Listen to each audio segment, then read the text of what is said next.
Christmas is a time for pause, but also for truth. Today, this reflection is especially for you who feel different, who carry more emotional weight than you show, and who, even while trying to change, notice that life keeps repeating the same scenarios. If you are one of the chosen ones, this message did not reach you by accident. My name is George, and before I continue, I ask you something simple. Take this reflection seriously. Don't listen to it as just another video, nor as pretty end-of-year words. Listen to it as a warning. If this message touches you, follow the channel now, because here we talk about awareness, healing, and spiritual responsibility. The title is clear. 90% of the chosen only learn these lessons when it's already too late. This means that many only awaken after extreme pain, after loss, after exhaustion or emotional collapse. And the truth is harsh, but necessary. Life keeps repeating what you refuse to heal. How many times have you promised it would be different?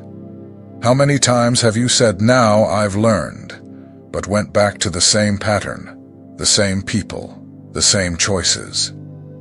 This is not weakness. It is lack of awareness. And the time has come to stop making the same mistakes while expecting different results. This reflection is a direct invitation. Enough of postponing what your soul is asking for. Enough of ignoring signs. Enough of romanticizing pain as if it were a required part of the journey. If you are a chosen one, it's time to grow, to heal, and to take your own responsibility.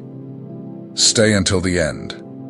This message can change the course of your next year. 1. The invisible cycle that insists on returning. If you are one of the chosen, there is a truth that must be spoken clearly. The feeling of repetition in your life is not coincidence, nor bad luck, nor an external attack. It is a conscious cycle that exists to teach you something that has not yet been integrated. Life changes the scenarios, but keeps the essence of the experience until you learn what needs to be learned. You may notice this in relationships, where different people awaken exactly the same emotions. At first, everything seems promising, but over time, the same conflicts arise, the same frustrations, the same feeling of not being seen or respected. The same happens at work, where different environments end up demanding the same excess, the same unrecognized effort, the same emotional overload. This happens because life doesn't respond to what you want, but to what you vibrate and tolerate. As long as there is an open wound inside you, life will create external situations that touch exactly that point. Not to hurt you, but to show you where the blockage is. The chosen feel this more intensely, because they were not born to live on autopilot. Many believe that changing cities, jobs, or relationships solves the problem. It doesn't. If your internal posture remains the same, the pattern repeats. Life only changes the characters, but keeps the lesson. And the more you ignore it, the more the cycle intensifies. Not as punishment, but as insistence. There is a false spiritual idea that enduring more pain is part of the chosen one's mission. This is a dangerous mistake. Repeated pain is not a sign of evolution. It's a sign of resistance. Life doesn't want you to endure more. It wants you to awaken. It wants you to stop normalizing what hurts you and calling survival a lesson. Christmas is a time when this cycle becomes more visible. The silence, the family gatherings, and the forced pause expose everything that was swept under the rug during the year. Old emotions return, discomforts reappear, and that feeling of emptiness or not belonging intensifies. This is not weakness, it's awareness knocking at the door. If you feel like you're trying to move forward but something is always pulling you back, don't ignore that sign. There is something that needs to be seen, felt, and healed. Until that happens, life will continue repeating the same situations. When the lesson is truly learned, the cycle ends on its own. No effort, no struggle. It just no longer makes sense to continue. 2. When you abandon yourself, the world learns to do the same. One of the hardest lessons for the chosen is realizing that much of the pain they experience doesn't come only from others, but from how they treat themselves. There is a common pattern among sensitive and awakened people. They give too much, listen too much, understand too much, and demand too little. At first, this seems like a virtue. Over time, it becomes exhaustion. You start by helping, giving in, adapting. You do it to keep the peace, to avoid conflict, to not lose people. Slowly, your needs are pushed to the background. You convince yourself you'll take care of yourself later. That later almost never comes. The result is emotional fatigue, resentment, and the feeling of being invisible. Then comes the question, why don't people respect me? The answer is simple, but uncomfortable, because you are not respecting yourself. People learn how to treat you by watching how you treat yourself. When you ignore your limits, the world understands it can ignore them too. This doesn't happen out of conscious malice, but by mirroring. Self-abandonment happens in small daily choices. When you say yes, wanting to say no. When you accept emotional crumbs just to avoid being alone. When you stay silent to avoid being seen as difficult. When you tolerate disrespect and call it maturity. Little by little, you disappear from yourself. Many chosen confuse love with constant sacrifice. They believe that loving means self-denial, giving until it hurts, enduring everything. But that's not love. It's fear of rejection disguised as kindness. True love does not require you to lose yourself. Life responds by creating situations where you feel used, forgotten, or devalued. Not to hurt you, but to show you that something needs to change. If you don't choose yourself, no one learns to choose you. And as long as this pattern continues, it will repeat. Christmas often exposes this. You find yourself once again erasing yourself to maintain family harmony, tolerating comments, behaviors, and situations that hurt you. Then comes the emptiness, the heaviness, and the sense of being distant from yourself. Respecting yourself is not selfishness, it is spiritual responsibility. The chosen one who does not choose themselves teaches the world not to choose them. When you change that, life changes with you. 3. Avoiding pain delays healing and prolongs suffering. No one likes to feel pain, that's natural. However, the chosen often develop a silent and dangerous mechanism, the habit of avoiding feeling. Instead of facing what hurts, they over-explain, over-spiritualize, or stay overly busy. They say everything is fine when inside something is breaking. They keep moving forward without actually processing what they've lived, believing that moving on without looking back is a sign of strength. The problem is that ignored pain doesn't disappear. It just changes form. What is not felt becomes constant anxiety, unshakable fatigue, confusing relationships, or a persistent sense of emptiness, even when life seems to be moving. The more you run, the more life must repeat the call, not because it wants to hurt you, but because it wants to return you to yourself. Many chosen believe that understanding what happened intellectually is enough. But healing doesn't happen in the mind. It happens in the feeling. Healing is allowing the emotion to exist without rushing to fix, justify, or turn it into instant wisdom. It's moving through discomfort with honesty. And that's scary because it dismantles certainties, removes control, and exposes vulnerabilities you've learned to hide, even from yourself. There is a point on the chosen one's path where they enter the territory of not knowing. In that space, there are no ready-made answers, no guarantees, and no control. Only presence. It's uncomfortable because the mind can't dominate. But that's exactly where something deep begins to change. When you stop fighting the pain, it loses its need to stay. While you avoid feeling, life turns up the volume. While you distract yourself, it intensifies the signs. While you pretend you're healed, it recreates the same scenario in new forms. This is not cruelty, it is love, in the form of insistence. Repetition is how life wakes you up when you insist on staying asleep. Christmas makes this process even more evident. The pace slows down, the silence grows, and everything ignored during the year comes to the surface. Old emotions return, memories resurface, and deep fatigue may appear. This is not weakness or regression. It's a sign that something inside you is ready to be healed. It's your body and soul telling you that the time to stop running has come.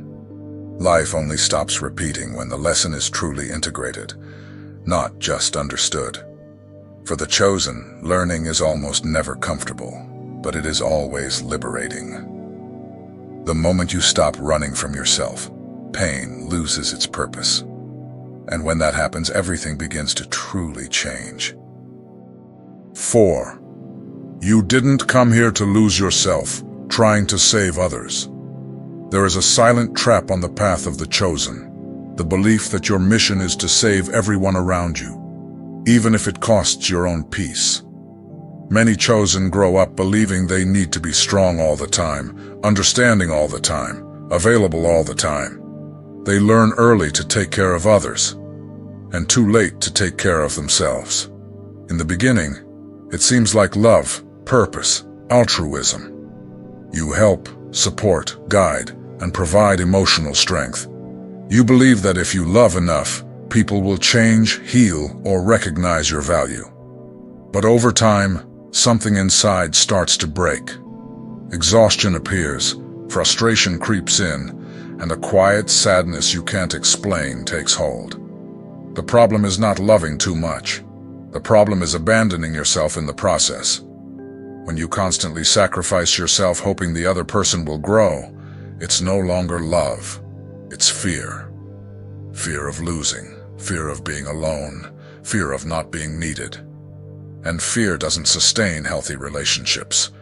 The chosen one who loses themselves trying to save others begins, without realizing it, to accumulate anger and resentment. Not because they're bad, but because they're betraying themselves. Every time you cross your own boundaries, something inside you registers that internal violence. Sooner or later, your body and soul will demand a reckoning. Life then begins to teach more harshly. People show up demanding more and more. Relationships become unbalanced. You feel drained, depleted, emptied. And still, you feel guilty just for thinking about walking away. That guilt isn't love, it's conditioning. There is a truth that few chosen accept at first. You can't heal anyone if you're wounded. You can't save anyone if you're drowning. You can't spread light if you're living in darkness inside. True love doesn't require you to disappear. Those who truly love you don't ask you to sacrifice yourself until there's nothing left. They don't ask you to abandon your essence, your dreams, or your peace. Relationships that require your self-erasure aren't spiritual, they're dependent. Christmas brings this lesson strongly because it's a time when many chosen find themselves again carrying weights that aren't theirs. Trying to resolve family conflicts, hold others' emotions, keep everything together, even at the cost of their own well-being. Afterwards, they're left empty and exhausted, not understanding why. Learning to say no is one of the most sacred lessons on the chosen one's path. It's not coldness, it's not selfishness, it's not a lack of love. It's respect, it's spiritual maturity, it's understanding that your mission is not to lose yourself, but to remain whole. When you stop unconsciously sacrificing yourself, life changes. Some people will walk away. It's true. But only those who can love you without consuming you will remain. And that's the only kind of relationship worth keeping. 5. the silence, the boundaries, and the awakening that few accept. There comes a point on the path of the chosen where speaking too much becomes exhausting, over-explaining hurts, and constantly justifying oneself becomes draining. At that point, silence begins to call, not as an escape, but as power. Silence is not absence, it is deep presence. Many chosen ones have spent their lives trying to be understood, explaining their choices, justifying their boundaries, and trying to prove they're not overreacting, too sensitive, or difficult. This constant effort to explain oneself is exhausting. And there comes a moment when the soul asks for rest. Silence arises when you understand that not everyone needs to understand you, that not every truth needs to be spoken, that not every reaction deserves a response. This is a spiritual maturity that few reach because it requires detachment from external approval. Silence also teaches boundaries. When you stop reacting to everything, life begins to reorganize itself. People who only fed off your energy drift away. Situations that depended on your emotional response lose power. What remains is what is true. Many confuse silence with weakness. In fact, it's the opposite. To remain silent when you once would have reacted is a sign of inner strength. It is emotional mastery. It is knowing that your energy is too precious to be wasted on unnecessary conflict. Christmas often reveals this clearly. Old conversations, subtle provocations, and repetitive family dynamics appear again. The mature chosen one realizes they no longer need to enter every game. Sometimes the most powerful response is no response at all. There is a deep healing that happens in silence. When you stop explaining, defending, and justifying, something inside you relaxes. The mind slows down, the body rests, and the soul finds space to reorganize. It is in that space that intuition strengthens. Silence also brings you closer to the heart. When the mind stops dominating, the feeling takes over. You begin to perceive energies, intentions, and truths that words do not reveal. This kind of perception cannot be taught, only lived. Many chosen go through a period of solitude when they enter this stage, not because they are wrong, but because they've changed frequency. Shallow conversations become tiresome, noisy environments become uncomfortable, and empty relationships lose meaning. This is part of the process. Silence does not distance you from life. It brings you closer to yourself. It teaches you to listen to what truly matters. It protects you from unnecessary wear and tear and prepares you for a new level of consciousness. When you learn to honor silence, you also learn to honor your own energy. And life responds with more clarity, more peace, and less repetition. Because those who truly listen to themselves don't need life to scream. 6. When life forces you to slow down, it's because you ignored the warnings. The chosen rarely stop by their own will. They keep going even when tired, even when hurt, even when confused. They believe that resting is wasting time, that pausing is a setback, and that feeling too much is weakness. That's why life often needs to intervene more intensely so that slowing down happens. Before the collapse, there are always warnings. The body begins to send signals. The mind becomes heavy. Motivation disappears. Small forgetfulness, constant irritation, difficulty sleeping, a feeling of emptiness, even while being busy. None of this appears out of nowhere. These are alerts that something is being pushed past its limit. The problem is that many chosen ignore these signs. They spiritualize exhaustion, rationalize burnout, and continue functioning on autopilot. They tell themselves it's just a phase, that it'll get better later, that they need to hold on a little longer. That little longer often comes at a high cost. When the warnings aren't heard, life slows you down by force.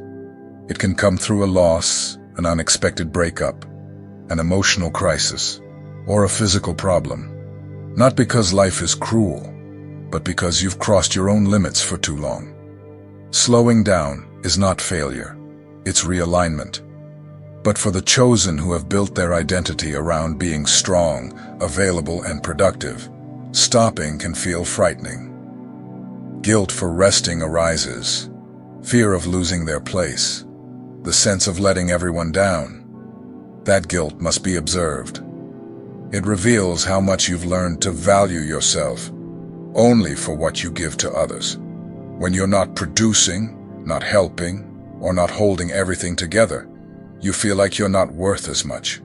That's a deep pattern that needs to be broken. Life slows you down, so you can hear what's been muffled by the noise of routine.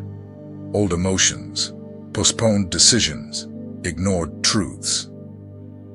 When everything stops, there are no more distractions strong enough to avoid facing yourself. Christmas tends to amplify this process. The year slows down, obligations decrease, and silence increases. It is in this space that many chosen feel a deep, almost inexplicable tiredness. It's not laziness, it's the body and soul asking for rest and reorganization. Learning to respect your limits is one of the most important lessons on the path of the chosen. You don't need to hit the extreme to allow yourself to stop. The sooner you listen to the signs, the gentler the lesson needs to be. Slowing down consciously is an act of wisdom. It is recognizing that your energy is not infinite and that your mission does not demand self-destruction. When you honor your limits, life doesn't need to stop you by force. 7. Real awakening begins when you take full responsibility.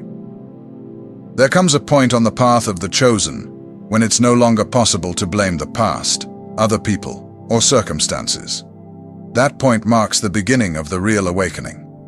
Not the romantic one, full of pretty phrases, but the awakening that demands full responsibility over your own life.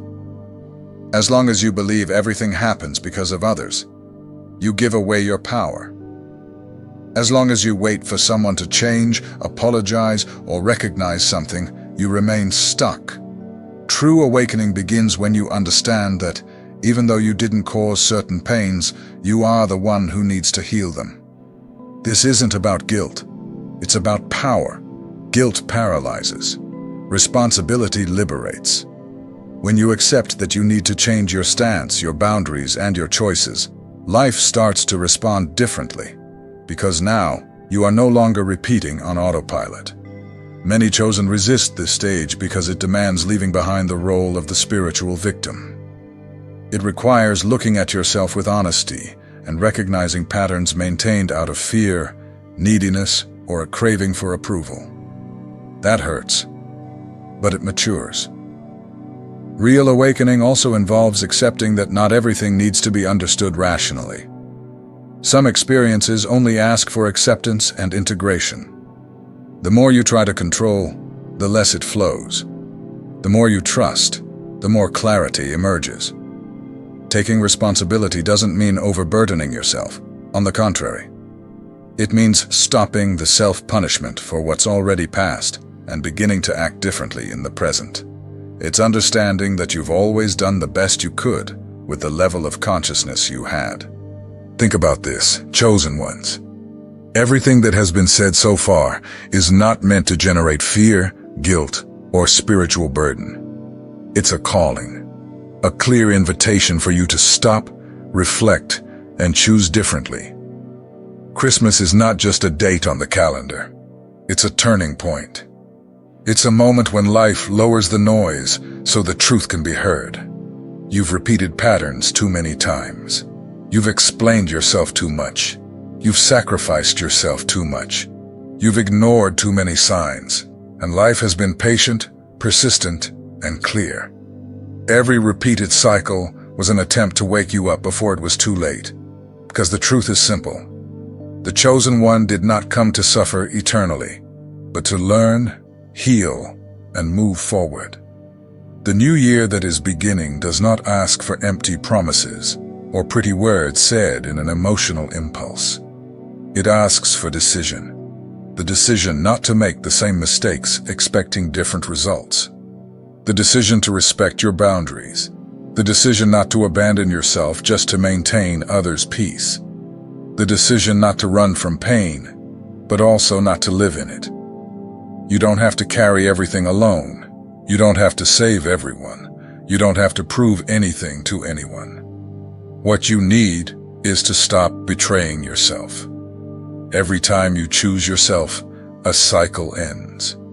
Every time you respect yourself, life responds.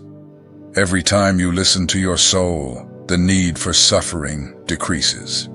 May this Christmas mark the end of a phase in which the chosen ones only learned through extreme pain.